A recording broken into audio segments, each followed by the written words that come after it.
안녕하세요. 두 강아지 아빠 댕댕 셰프입니다. 오늘은 강아지 껌하고 간식에 대해서 좀 말씀을 드리려고 그래요. 얼마 전에 충격적인 제가 인터넷 기사를 보고 말씀을 드려야 되겠다 싶은 생각이 든 거예요. 특히 이 껌에 대해서 좀 말씀드리자 싶으면 이 껌에 엄청난 식품 첨가물이 포함되어 있는 거예요. 식품 첨가물뿐만 아니고 엄청난 안 좋은 제품들이 섞어서 이제 만든다는 사실을 알고 나서 조금이나마 여러분들도 좀 인지하시라고 이 제조 과정을 가상으로 해서 좀 보여드리겠습니다.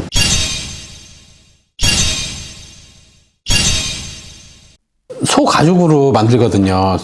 첫 번째 단계로 도살장에서 소를 도축을 하잖아요. 그러면 껍질을 벗겨내서 이 껌은 보통 이제 이 약품 처리를 하거든요. 이 약품 처리가 만약에 이 뭐냐면 방부 처리를 하는 거예요. 황화나트륨하고 양잿물을 이용해서 방부 처리, 부패를 방지하는 거죠. 그래서 이 양잿물을 이용해서 양잿물 부어서 방부 처리하는 거예요. 근데 이 양잿물 여러분들 아시겠지만 우리 옛날에 사약으로 썼었잖아요. 극약이잖아요, 이게. 그리고 이 양잿물 같은 경우는 이제 화상도 이룰 수 있고 폐수종류도 유발을 할 수가 있어요. 이런 제품을 써서 1차적으로 부패를 방지하고 또 한 가지는 황화나트륨이라고 있어요. 이 황화나트륨도 같이 섞어서 사용을 하는 거예요. 이 황화나트륨은 얼마나 나쁘냐면 구토도 일으키고 호흡도 곤란을 일으켜요. 더군다나 두통도 생기게 하고 현기증, 이 호흡기에도 좀 호흡기에 자극을 주거든요. 이 나쁜 제품을 이용해서 도축장에서 먼저 사용을 하고 이제 도축장에서 제조 공장으로 옮겨지잖아요.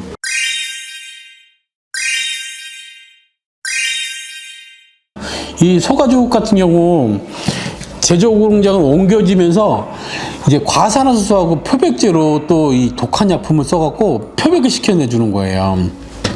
이게 뭐냐면 표백을 시켜서 이제 가죽 냄새를 또 제거해 준다는 거죠. 이 표백제를 이용해서 표백을 부어서 표백을 시켜주는 거예요. 그러면서 겉에 있는 가죽하고 안쪽에 있는 가죽하고 이게 분리를 시켜줘요. 분리시켜준 겉에 가죽은 우리가 쓰고 있는 가방, 옷 이런 것들을 만들어요. 하지만 이 안쪽에 있는 가죽은 아까 같이 표백제를 넣어서 표백을 시켜준 다음에 우리 강아지 껌들을 만들어주는 거죠. 과산화수소 같은 경우는 이제 강력한 표백 작용을 하거든요. 그래서 악취를 엄청 제거를 해줘요. 냄새를 아주 제거해 준다는 거죠. 그리고 이제 중추신경계나 이제 폐 기능에 엄청난 손상을 주거든요. 이런 것들 이용해서 공장에서 표백을 일단 시켜줍니다. 그 다음에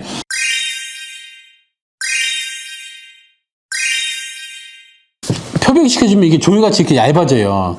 이 가죽 부산물을 가지고 껌 모양으로 만드는 거예요. 이렇게 말아서 껌 모양으로 만들어 준 거죠.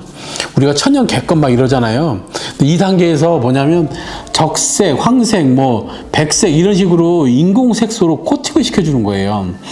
인공색소로 코팅을 시켜주면 여기 보시면 이렇게 하얗게 되잖아요. 여러분 많이 먹이시죠, 이거를. 이 백색 같은 경우 이렇게 어떻게 만드냐, 이게 산화타이타늄을 넣어서 코팅을 시켜주는데 이 산화타이타늄이 이제 장교관 복용할 때는 이 내장세포에 침투해 갖고 영양 흡수를 돕는 그 기능 중에 미세육모라는 게 있어요. 이 미세육모를 손상시켜 주는 거예요. 그래서 이 내장 기관들이 약해지겠죠, 당연히. 그래서 아연, 뭐 철분, 지방산 이런 영양 흡수가 어려워지는 거예요, 강아지들한테. 그래서 음식의 분해 능력도 떨어지는 거죠. 이런 것들을 써서 만들고 있어요, 현재.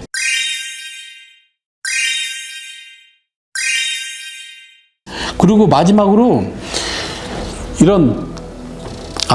또 하나를 말씀드릴게요.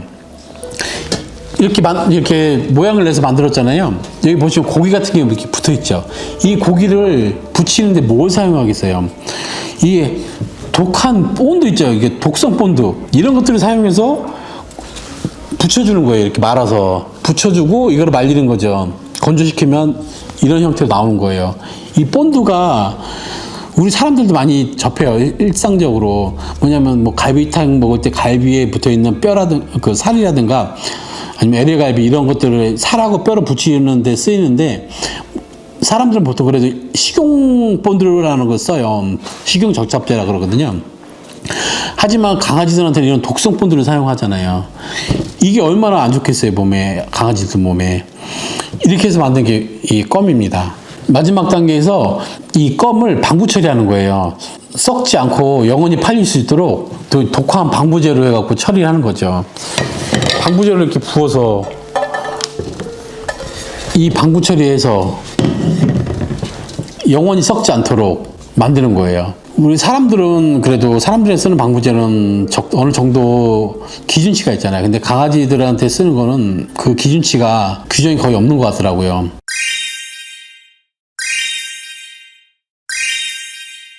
이렇게 만들어진 강아지 껌을 여러분들은 아이들한테 매일 먹이실 건가요? 이제 하루에 뭐 하나씩 먹이시는 분들도 있고 뭐 두세 개씩 먹이시는 분들도 있잖아요. 이 강아지 껌이 아이들 뭐 치석 제거에도 좋기 때문에 자주 먹이시는 분도 계실지 모르겠지만 시중에서 파는 이 개껌들은 만드는 과정이 그닥 좋지는 않아요. 그래서 조금 힘드시더라도 직접 강아지 껌이라든가 간식을 만들어 주시면 제 아이들 건강에도 엄청 좋을 것 같습니다.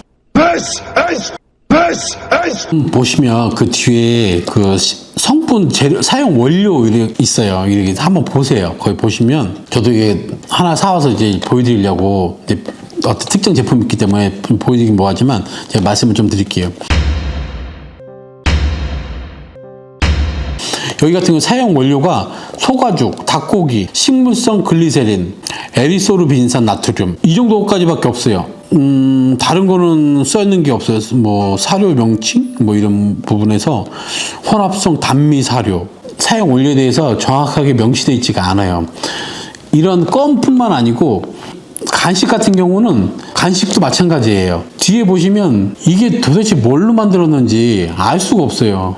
뭐가 몇 프로 들어있고 뭐가 몇 프로 들어있고 알 수가 없어요. 더군다나 이 사료를 한번 보세요. 사료도 보시면 조단백질 몇 프로, 뭐 그냥 지방 몇 프로 이런 것만 있지 그 안에 들어간 원재료가 정확히 뭔지 찾아볼 수가 없더라고요. 강아지 사료는 공부 좀 하려고 찾아봤는데 데이터가 거의 없는 거예요. 이 원재료가 뭔지도 안 나와 있고 너무 뭉뚱뭉뚱하게만 나와 있더라고요. 여러분들 사료 그 표시 성분 한번 봐보세요. 그러면 아실 수 있으세요. 정확한 표기가 없어요. 이렇게 불분명한 음식들을 반려견들에게 먹여준다면 이 반려견들의 건강이 하루, 이틀, 3일, 뭐 5년, 10년 지나서 얼마나 안 좋아지겠어요. 이 나쁜 식품 첨가물들이 축적된 음식들을 계속 먹는다면 아이들은 10년 후에 암이 생길 수도 있고 이런 잔병들이 분명히 생길 거예요. 근데 우리는 이런 발생하는 질병들이 이런 음식들에 의한 발병인지를 모르고 단순히 강아지가 어떻게 아파서 이렇게 생겼다고만 생각할 수 있잖아요. 시중에 파는 강아지 제품들이 다 나쁘다는 건 아니에요. 거기 보시면 요즘에는 좋은 성분들 가지고 있는 것들 많이 있어요. 그런 성분들을 잘 보시고 구매를 하시라는 거죠. 이런 제품들의 원재료가 뭔지 최소한은 원재료를 뭘로 만들었는지는 표기되어 있는 제품을 사서 아이들한테 먹여야 되지 않나 하는 게 제 생각입니다. 그래서 이 댕댕 셰프에서는 여러분들한테 간단하게 만들 수 있는 간식이라든가 껌이라든가 이런 부분을 좀 명확하게 좀 만들어서 영상으로 좀 보여드리려고 앞으로 계속 하고 있습니다. 제가 많은 시청 바랍니다. 강아지 껌과 간식에 사용되는 알수록 황당한 이 화학성분 재료에 대해서 좀 분석을 해드릴게요. 이 합성 첨가물에 대해서 말씀드리면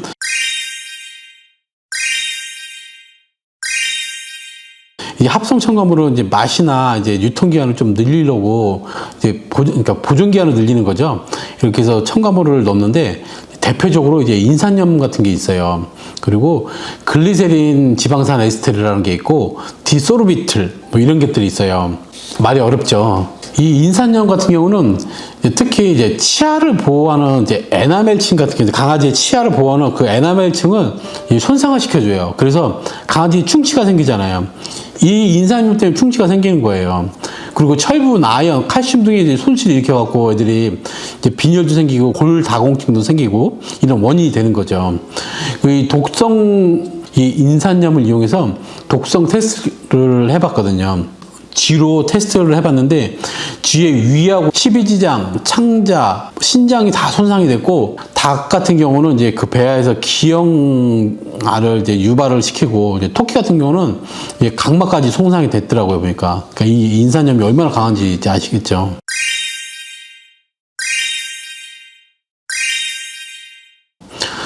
그리고 두 번째로 이제 글리세린 지방 에스테르라고 있어요. 말이 좀 어렵죠 이것도. 뭐 일단 이거 같은 경우는 이제 유화제 같은 거 유화제 일종이에요. 이거는 간과 신장에 이제 악영향을 주고 발암 물질로 많이 의심은 돼요. 그래서 임신 중에 이 글리세린 지방 에스테르를 다량으로 섭취를 하게 되면은 태아에 선천적으로 장애가 생길 수 있다는 위험이 경고가 돼 있어요. 그래서 외국에서는 이 성분은 이제 사용 금지가 된 상태죠.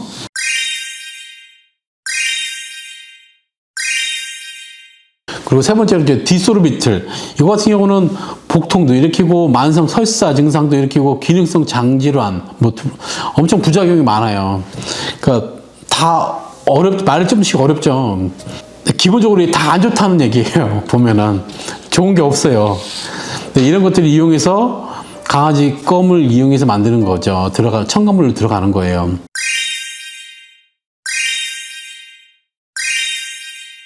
지금까지 가장 위험했던 이 합성 첨가물 세 가지에 대해서 좀 말씀을 드린 거고요. 간단하게 말씀드렸어요. 깊이 들어가면 뭐 한도 끝도 없겠지만 저희가 이제 알 수 있는 한에서만 좀 설명을 드렸고요.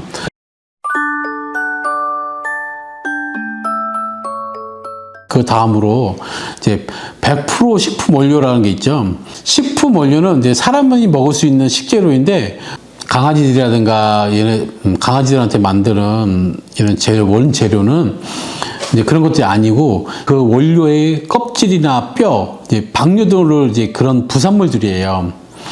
그 예를 들어서 많이 사용하는 게 닭고기 있죠. 그 닭고기를 우리 사람이 먹을 수 있는 거를 다 빼내고 닭고기 기계 발효이라고 있어요. 이것은 이제 사람이 먹을 수 있는 부위를 제외한 이제 뼈나 지방, 이제 인대 이런 것들을 이제 나머지 잔여물을 가지고 이제 기기에 한번 돌려갖고 이제 갈아난 고기를 말하는 거예요. 이게 바로 기계 발효육이라 그래요.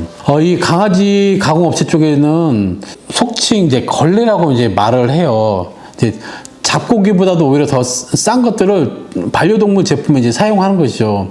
이제 가장 충격적인 이제 사례는 이제 단백질 보충용으로 이제 안락사한 개 있죠. 고양이, 이제 병에 걸린 가축, 사체 이런 거를 렌더링 해갖고 원료로 사용한 사례도 많이 있어요. 이 렌더링이라는 게 뭐냐면 이 동물 사체들을 가지고 이제 고온이라든가 고압으로 인해서 처리해갖고 이제 분말 형태로 만드는 거예요. 그래서 이제 이 분말 형태를 섞어서 만드는 거죠. 렌더링 자체는 불법이 아니더라고요, 보니까. 근데 동물의 사체가 이제 발생을 하잖아요. 이 경우에 이제 폐기물 관리법에 따라서 처리하거나 동물 이제 장묘 시설에 이제 맡기면 되는데 규정하고 있지만 동물 사체는 이제 의료 폐기물하고 일반 폐기물 이제 구분을 하거든요. 일반 폐기물 같은 경우는 동물 사체가 사료나 비료로 사용될 여지가 엄청 많은 거예요. 그래서 사료나 비료를 사용한다 하더라도 이제 적발이 이제 불가능한 거죠, 거의. 한 예로 들어서 제주도에서 일어난 일인데 거기 지정 동물 보호센터가 있었어요.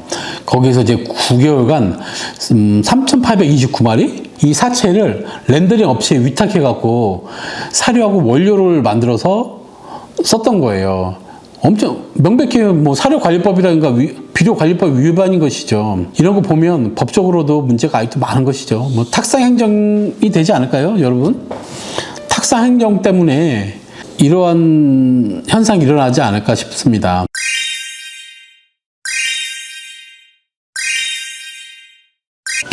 마지막으로 말씀드리고 싶은 거는 이제 GMO라고 있어요. GMO라고 혹시 드셔보셨나요? 이제 GMO에 대해서는 이거 한마디로 말해서 유전자 변형을 한 거죠. 이제 생산량 증대를 위해서 유전자를 변형시켜갖고 이제 만든 농작물을 만든 거예요. 많은 유해성 논란이 많았어요. 이 GMO를 가장 많이 수입하는 국가가 우리나라더라고요, 보니까. 수입되는 이제 GM 농산물 종류에는 뭐 사료용 GM 농산물도 많고, 특히 옥수수나 이제 콩, 뭐 형광 물고기 뭐 이런 것도 있고, 빵, 과자, 음료, 뭐 스낵, 엄청나게 많아요. 특히 팝콘도 상당히 몸에 안 좋은 거예요, 우리 몸에. 근데 잘 알려지지 않아 있잖아요.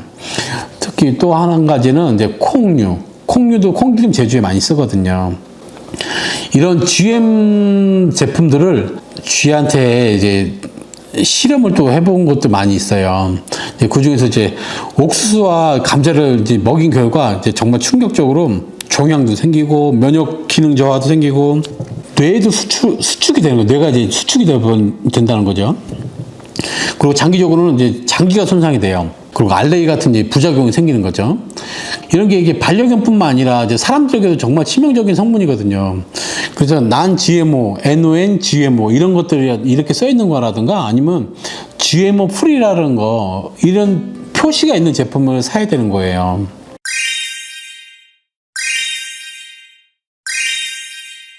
제품들 있잖아요. 요즘에 기능성 제품들도 많이 나와 있어요. 아이들 간식이라든가 기능성 제품이 많이 나와 있거든요. 기능성은 이제 기능성 제품 중에 이제 관절이라든가 이제 장, 이제 면역력 증진 뭐 이런 것들이 많이 써 있잖아요. 요즘 제품들 보면 이런 기능성 제품들을 잘 보고 사셔야 돼요. 이게 과연 이게 말만 그런지 이 제품들에 무엇이 들어있는지 이 반려동물들을 위해서 이제 꼼꼼하게 보시고 제품을 구매하시는 게 좋지 않을까 하는 생각입니다. 시중에 나와 있는 제품들이 여러분 생각보다 품질이 좋은 게 그렇게 많지는 않아요. 특히 반려견 이쪽 제품들은 중국에서 들어온 제품들이라든가 상당히 여러분들 생각보다 좋지 않은 제품들이 많아요. 뭐 지금 시대가 뭐 7, 80년대 이제 강아지들 키우던 그런 느낌의 강아지가 아니잖아요. 지금은 이제 반려견으로서 한 자리를 잡고 있고, 이제 반려견은 뭡니까? 우리 같이 살 수 있는 식구랑 마찬가지잖아요. 이런 식구한테, 말 못하는 이런 식구한테 이렇게 위험한 제품들을 먹이고 있다고 생각을 해보세요. 저는 더 이상 정말 먹이고 싶지 않은 거예요. 그래서 이 유튜브를 찍으면서 저희 강아지뿐만 아니고 많은 분들께서 좀 힘드시더라도 좀 귀찮으시더라도 아이들에게 조금 직접적으로 간식을 만들어 주시던가 아니면 아이들에게 직접 껌도 좀 만들어 주시고 하면 아이들 건강에도 좋지 않을까 하는 게 제 생각입니다. 댕댕 셰프에서 이제 손쉬운 아이들 간식이라든가 껌이라든가 이런 만들 수 있는 과정들을 간단하게 좀 만들어서 영상으로 좀 많이 올려드릴게요. 아까도 말씀드린 귀찮더라도 힘들더라도 바쁘더라도 조금만 시간 내시면 우리 반려견들이 건강을 지킬 수 있을 거라고 생각합니다. 말 못하는 강아지들이 무슨 힘이 있겠어요. 여러분들이 다 노력을 해 주셔야죠. 그럼 이상으로 마치겠습니다. 감사합니다.